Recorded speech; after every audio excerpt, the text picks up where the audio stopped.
ভেবেছে আমি এমনি নেতাদেরকে ছেড়ে দিব, তাদেরকে কি পরীক্ষা নেওয়া হবে না? অথচ তোমাদের পূর্বে এই জমিনে যারা দিন প্রতিষ্ঠা করতে এসেছিল তাদেরকে আমি পরীক্ষা করেছি। এমন পরীক্ষা করেছি সাহাবায়ে নবী এবং তার সাথী সঙ্গীরা অত্যাচারে অতিষ্ঠ হয়ে মার খেতে খেতে যখন বলতো মাতা নাসরুল্লাহ, আয় আল্লাহ তোমার সাহায্য কখন আসবে, কখন তোমার সাহায্য পাবো? আল্লাহ পাক বলেন যখন আমার মুমিনের বান্দারা এইভাবে দ্বীনকে প্রতিষ্ঠিত করার জন্য, কোরআনের আইন প্রতিষ্ঠা করার জন্য ময়দানে টিকে থাকে, আল্লাহ পাক তাদের উপরে খুশি হয়ে একবার বলে দেয় মাতা নাসরুল্লাহ। যখন বান্দারা আল্লাহ পাক তোমার সাহায্য চায় এই কথা যখন বলতে থাকে, আল্লাহ পাক বলেন আলা ইন্না নাসরাল্লাহি করিব, অবশ্যই আমি আল্লাহ রাব্বুল আলামিন তোমাদের জন্য সাহায্য অবদান করব। আলহামদুলিল্লাহ রাব্বিল আলামিন।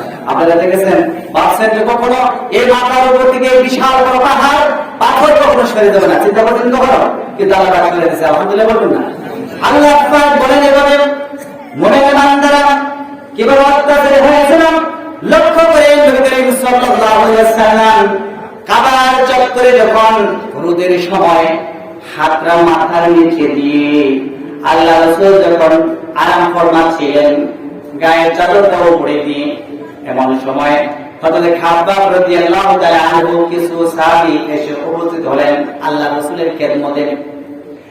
তারা বলতে লাগলেন, বুখারী এবং মুসলিম শরীফের হাদিসের ভিতরে আছে, আরে সাহাবীরা বলতেছেন আলা তাস্তাগফিরু লানা আলা তাদউ লানা আতাবিউ লানা ইয়া রাসূলুল্লাহ, হে রাসূল আপনি কি আমাদের জন্য আল্লাহর কাছে সাহায্য প্রার্থনা করবেন না? আপনি কি আমাদের জন্য আল্লাহ রাব্বুল আলামিনের নিকট দোয়া করবেন না? হে রাসূল আপনি কি দোয়া করবেন না? নবী করিম সাল্লাল্লাহু আলাইহি ওয়াসাল্লাম দুঃখ মন ভারাক্রান্ত হয়ে তিনি সোজা হয়ে উঠে বসলেন আর বললেন কদ কানা লাকুম মিন ক্বাবলিকুম, ও সাহাবী খাব্বাব শোনো, তোমাদের পূর্বে এই জমিনে যারা দ্বীন কায়েমের আন্দোলন করতেছিল, যারা দ্বীন কায়েমের আন্দোলন করতে গিয়ে এই জমিনে যারা এসেছিল, সে সময় সমাজ শক্তি, কি শক্তি বলেন? সমাজের চারুকা থাকে না বলে দেয়, সমাজ শক্তি, রাষ্ট্র শক্তি তাদেরকে ধরত, তাদেরকে জমিনের উপরে গর্ত খনন করে দিত। লক্ষ্য করেন সম্মানিত ভাইয়েরা, ওই সময় দেখা গিয়েছিলাম হঠাৎ বিলাল রাদিয়াল্লাহু আনহুকে তাওরাতের পায়ের রশিতে বেঁধে যখন উত্তা করে ঝুলে যখন উর্দু হয়ে গিয়েছিল, সে সময় দেখা গিয়েছে হঠাৎ বিলাল রাদিয়াল্লাহু আনহু দুইটি পায়ে এদিকে বাড়ি খায় ওদিকে বাড়ি খায়, শরীরের চামড়া ছিঁড়ে গেছে, মাথা চামড়া ছিঁড়ে গেছে, মাথা ফেরে গেছে, ও ডাক দৌড়াতে পারে না। এমন সময় হঠাৎ বিলালকে মরুভূমির উত্তপ্ত বালুর উপরে চিত করে শোয়ে লোহার রড দিয়ে পিটাইছে আর বলছে বেলালে এখনো সময় আছে, মানাতের উপরে ঈমান আনজুল্লাহ।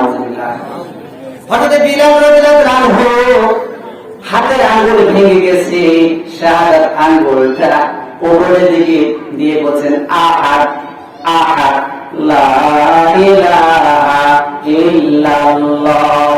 আমার যদি জীবন চলে যায় আর পরে আমি আল্লাহ পাকে এবং তার রাসূলের কদম মোবারক ছুঁয়ে দিতে পারি না।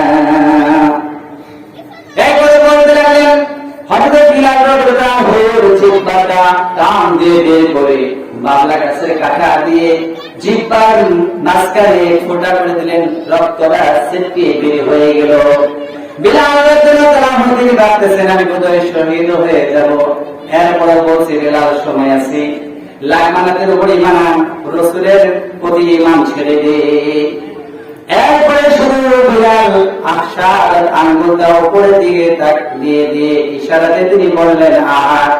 এরপরে আঙ্গুলটা আবার ভেঙে দিলেন। আরে ভাই এইভাবে কষ্ট দিয়েছে সাহাবীদেরকে। আমার সম্মানিত ভাইরা, হযরত খাব্বাব রাদিয়াল্লাহু আনহু ছিলেন কর্মকারের গোলাম। হযরত খাব্বাব যখন আবু জেহেল কর্মকার শুনতে পেল খাব্বাব রাদিয়াল্লাহু আনহু ইসলাম কবুল করেছে। এই অপরাধে তাকে ধরা হলো আর বলা হলো খাবারে এখনো সময় আছে, তুমি লাগমানের উপরে ঈমান আনো, না হয় এই আমরা আগুনের উপরে আমি তোমাকে চিত করে শোয়ে দিব করে। নাউজুবিল্লাহ। হযরত খাবাব মুস্কি মুস্কি হেসে হেসে বলে, সমস্যা নাই, যে আল্লাহ পাকের জন্য ঈমান এনেছি, আমার জীবনটা চলে গেলেও আমি ঈমান ছেড়ে দিতে পারি না।